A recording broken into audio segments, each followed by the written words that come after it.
గణతంత్ర దినోత్సవం సందర్భంగా కేంద్ర ప్రభుత్వం పలు రంగాల్లో విశేష కృషి కనబరిచిన వ్యక్తులకు పద్మభూషణ్ అవార్డు ప్రకటించింది. ఇందులో సినీ పరిశ్రమకు విశేష సేవలు అందించినందుకు గాను నందమూరి బాలకృష్ణ, అజిత్ కుమార్, శోభన, శేఖా కపూర్ పలువురికి పద్మభూషణ్ వరించింది. ఈ సందర్భంగా పలువురు సినీ రాజకీయ ప్రముఖులు బాలయ్యకు శుభాకాంక్షలు తెలుపుతున్నారు. తాజాగా నటుడు అల్లు అర్జున్ కూడా బాలయ్యకు అభినందనలు తెలిపారు. పద్మభూషణ్ అవార్డు అందుకున్న నందమూరి బాలకృష్ణకి హృదయపూర్వక అభినందనలు. తెలుగు సినిమా రంగంలో మీ కృషికి ఈ గుర్తింపు అర్హమైంది అంటూ సోషల్ మీడియా వేదికగా ట్వీట్ చేశారు. బాలయ్యతో పాటు అజిత్ కుమార్, శోభన, శేఖర్ కపూర్ పలు అవార్డు గ్రహీతలకు కూడా అభినందనలు తెలిపారు బన్నీ. ఇది ఇలా ఉంటే పద్మభూషణ్ అవార్డుపై స్పందించిన బాలయ్య ప్రభుత్వానికి, ఫ్యాన్స్కి కృతజ్ఞతలు తెలిపారు.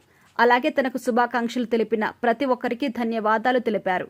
50 ఏళ్ల సుదీర్ఘ సినీ ప్రయాణంతో పాలు పంచుకున్న తోటి నటీనటులకు, సాంకేతిక నిపుణులకు, నిర్మాతలకు, యావత్ చలనచిత్ర రంగానికి కృతజ్ఞతలు చెప్పారు. స్వర్గీయ తారక రామారావు గారి నుంచి ఆయన వారసుడిగా నేటి వరకు వెన్నంటి ఉండి ప్రోత్సహిస్తున్న అభిమానులకి, ప్రేక్షక లోకానికి సదా రుణపడి ఉంటాను అని భావోద్వేగానికి గురయ్యారు బాలయ్య.